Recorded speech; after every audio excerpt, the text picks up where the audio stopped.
ஸ்ரீமதே ராமானுஜாய நமஹா. இப்போ நாராயண பதத்தினுடைய அர்த்தங்களை பார்க்க போறோம். பிள்ளைலோகாச்சாரியர் 5 அர்த்தங்கள் சாதிக்கிறார் நாராயண பதத்துக்கு. 2 சமாசத்தை கொண்டு 5 அர்த்தங்களை சாதிக்கிறார். தத்புருஷன் அப்படின்னு ஒரு சமாசம், அதே போல பகுவிரீஹி அப்படின்ற சமாசம். இதை கொண்டு 5 அர்த்தங்களை சாதிக்கிறார். தத்புருஷன்னா என்ன, பகுவிரீஹினா என்ன அப்படின்றதையும் சுலபமாக பார்த்து கொண்டே இந்த 5 அர்த்தங்கள் என்ன அப்படின்னு பார்ப்போம். நாராயண் அப்படின்றது என்னது, திருமந்திரத்தினுடைய 3வது பதம் நாராயணாய அப்படின்னு வருது இல்லையா, அதுல இந்த பகுதியாக இருக்கக்கூடியது நாராயண அப்படின்றது. அதற்கு என்ன அர்த்தம்? 5 அர்த்தங்கள், 2 சமாசங்கள் என்னன்றத இப்ப பார்க்கலாம். நாராயணன் என்னது, நாரங்களுக்கு அயனம் என்றபடி அப்படின்னு வாக்கியம். அதுல நாராயணாம் அயனம் யக சக நாராயணகா அப்படின்னும் ஒரு வாக்கியம். அடுத்தது நாராகா அயனம் எஸ்ய சக நாராயணகா அப்படின்னு 2 சமாசங்கள் சொல்லப்பட்டது. அதுல தத்புருஷ சமாசம், பகுவிருகி சமாசம். இது எளிமையா இத தெரிஞ்சுக்கணும் அப்படின்னா, ராமனுக்கு அனுஜன், ராமானுஜன் அப்படிங்கிற பெயரை எப்படி பிரிக்கலாம் அப்படின்னா, ராமனுக்கு அனுஜன் அப்படின்னு பிரிக்கலாம். அனுஜன்னா தம்பி, அனுஜன்னா தம்பி. அது போல நாரங்களுக்கு அயனம், அதை கொண்டு இதை புரிஞ்சுக்கலாம். அப்போ ராமனுடைய அனுஜன், அனுஜன்னு சொல்லும் பொழுது தம்பின்னு அர்த்தம். இளைய பெருமானை சொல்லலாம், நம்ம எம்பெருமானார சொல்லலாம். அப்போ இந்த பதங்களுக்கு அர்த்தம் இருக்கு, அது சேர்ந்து ராமானுஜன் அப்படிங்கிறது வருது. அதுதான் தத்புருஷ சமாசம். இதுல பார்த்தோம்னா நாரங்களுக்கு அயனம் நாராயணன் அப்படிங்கிற அர்த்தம். இது 2ஐயும் சேர்த்தா நாராயணன். இது வந்து தத்புருஷ சமாசத்துக்கு சொல்லப்படுற உதாரணம். அடுத்தது பகுவிருகி சமாசம். அதை எளிமையா புரிஞ்சுக்கணும்னா பீதாம்பரக அப்படிங்கிற ஒரு உதாரணத்தை கொண்டு புரிஞ்சுக்கலாம். பீதம் கூட்டல் அம்பரம். பீதம்னா மஞ்சள் வண்ணம், அம்பரம்னா வஸ்திரம். அப்போ இந்த 2 இடத்துலயுமே இந்த 2ம் வேற வேற பொருளை சொல்றது, ஆனா எம்பெருமான சொல்லல.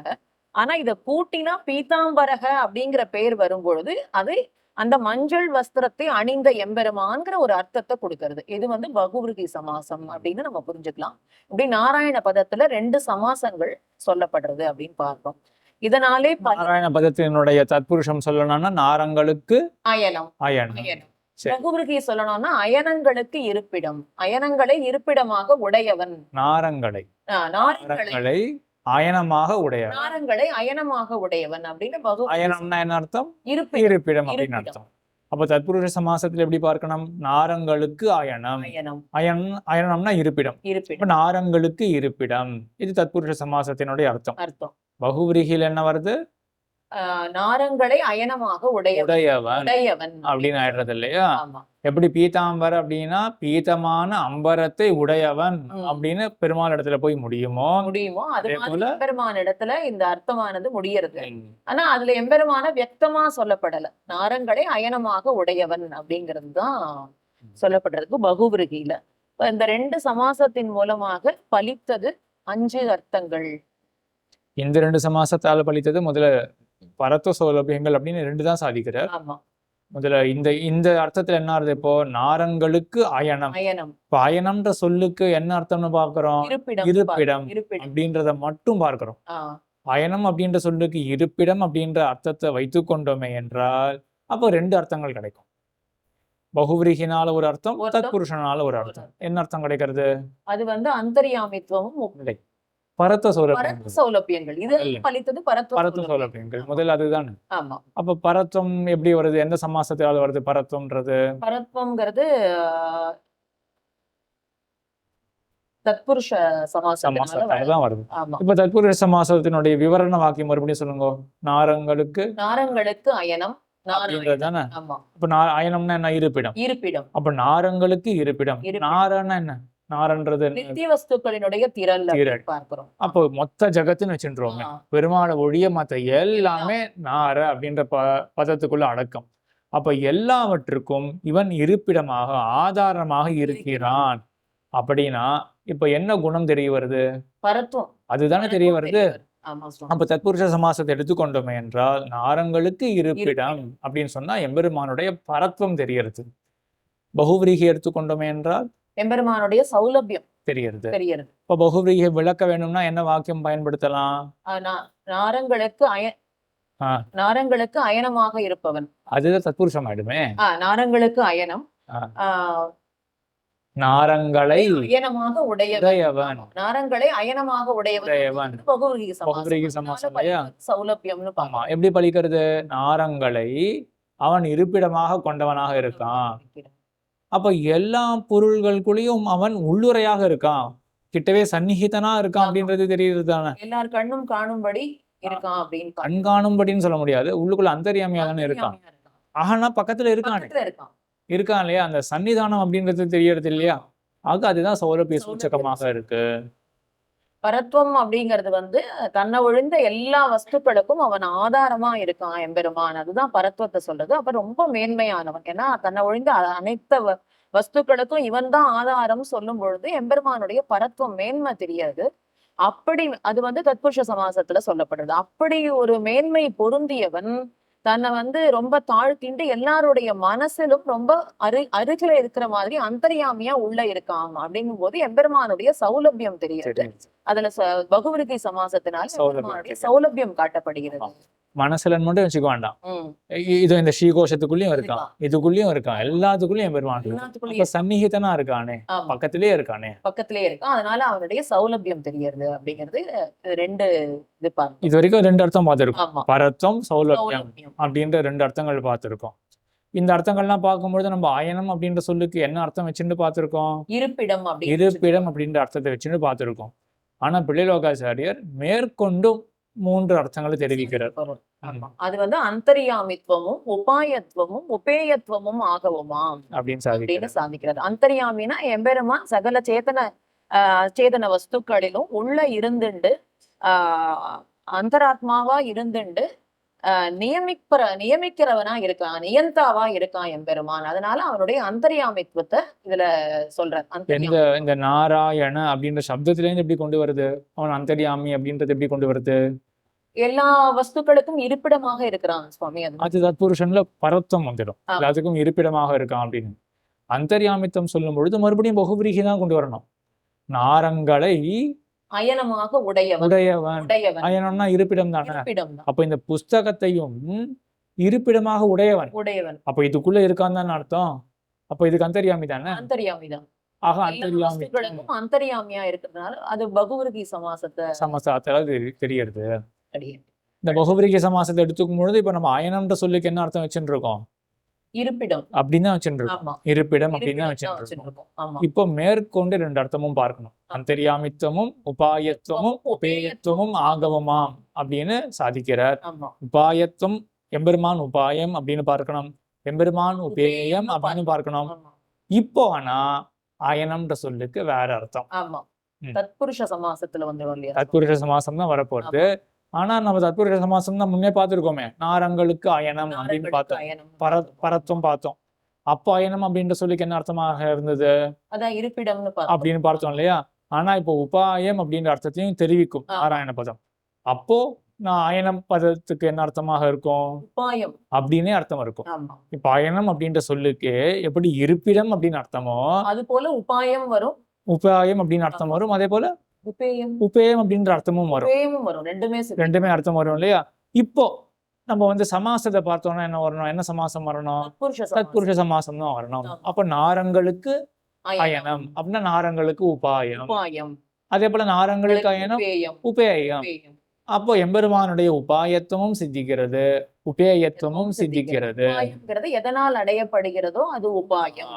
உபேயம்ங்கிறது எது அடையப்படுகிறதோ, எம்பெருமான போய் அடையறோம், அதனால எது அடையப்படுகிறதோ எம்பெருமான போய் அடையறோம், அதனால அது உபேயம் அப்படிங்கிற அர்த்தம் சித்திக்கிறதுனால இந்த மாதிரி 5 அர்த்தங்கள்.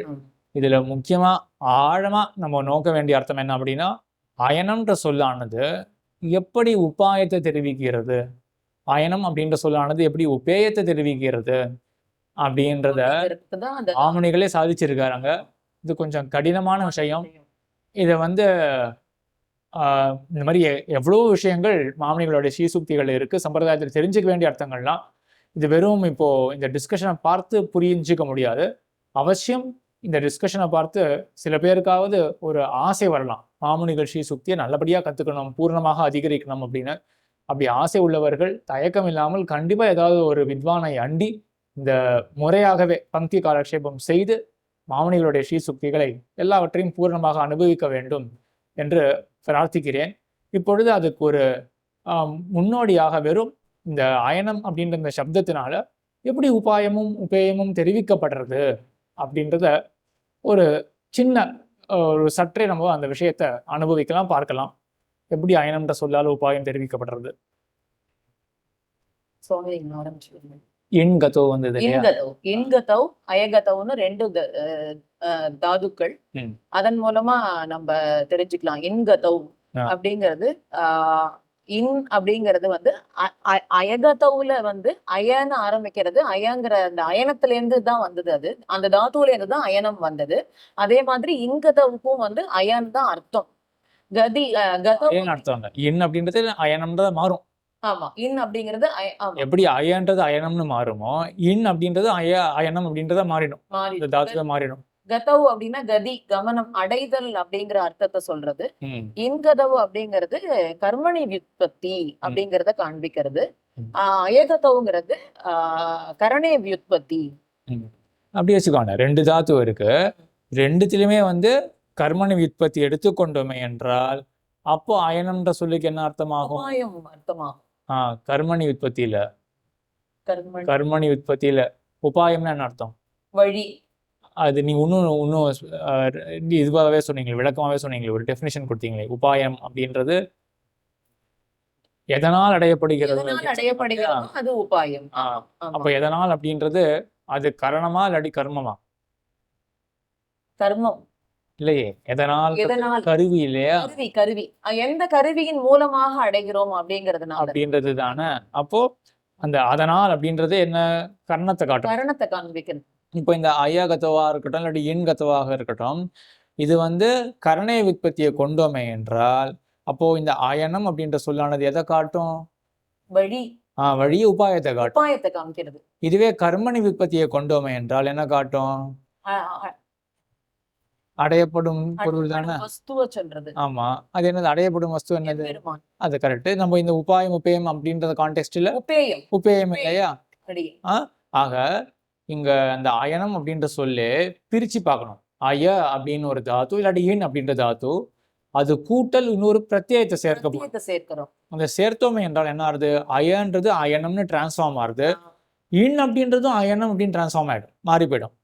இப்போ இந்த 2 தாதுக்கள் அயா எண்ணு 2த்துக்குமே அர்த்தம் என்ன அப்படின்னா அடைதல், கதி அப்படின்றது அர்த்தம், அடைதல். இப்போ அந்த அடைதல் அப்படின்ற செயலுக்கும் அதே போல இந்த பிரத்யேகத்தினுடைய அர்த்தத்துக்கும் என்ன தொடர்பு? ஏதோ ஒன்று நம்ம பிரத்யேகம் அப்படின்னு ஒரு விகுதியை சேர்க்க போறோம் இல்லையா? அந்த விகுதின்றது என்ன காட்டும்னா சில இடத்துல கரணத்தை காட்டும். அப்ப அடைதலுக்கு கரணமாக இருக்கக்கூடியது, அடைதலுக்கு உபாயமாக இருக்கக்கூடியது அப்படின்ற அர்த்தத்துல வந்துடும். சில இடத்துல கர்மத்தை காட்டும். அப்ப அடைதலுக்கு கர்மம், அடையப்படக்கூடிய வஸ்து உபயத்தை காட்டுறது இல்லையா? அப்போ கரணே விற்பத்தியாக இருந்ததே என்றால் அப்போ அய கூட்டல் ஒரு விகுதி, அதுவும் கரணே விற்பத்தியில இருக்கு. அப்போ என்ன ஆகும்? மொத்த சொல்லுக்கு என்ன அர்த்தமாக ஆயிடுறது? அயனம் அப்படின்ற சொல்லுக்கு என்ன அர்த்தமாக ஆயிடுறது? உபாயம் அப்படின்ற அர்த்தம் ஆயிடுறது. அதே போல அய அப்படின்ற தாத்து இருக்கு, அதற்கு பிறகு நம்ம ஒரு பிரத்யேகத்தை சேர்க்க போறோம். இப்போ கர்மணி விற்பத்தி கொண்டோமே என்றால் அப்போ கூட்டி என்ன அர்த்தம் கிடைக்கணும்? உபேயம்ன்ற அர்த்தம் கிடைக்கும். அப்படின்றதுதான் மாமுனிகள் அவங்க தெரிவிச்சிருக்கார். இன்கதோ அயகதோ என்கிற தாத்துவிலையாதல் நிஷ்பன்னமான அயன சப்தம் கரணை விற்பத்தி கர்மணி விற்பத்தி என்றெல்லாம் அங்க காட்டியிருக்கார். ஆக நம்ம என்ன ஞாபகம் வச்சுக்கணும்? இப்போ நாராயண பதத்துக்கு 5 அர்த்தங்கள் இருக்கு. என்னென்ன அர்த்தங்கள்? பரத்வம், சௌலபியம், அந்தர்யாமித்வம், உபாயத்வம், உபேயத்வம் என்று இந்த 5 அர்த்தங்கள் பார்த்தோம். அந்த 2 சமாசங்களால இந்த 5 அர்த்தங்கள் எப்படி வந்தது என்றதையும் பார்த்தோம். ஸ்ரீமதே ராமானுஜாய நமஹ.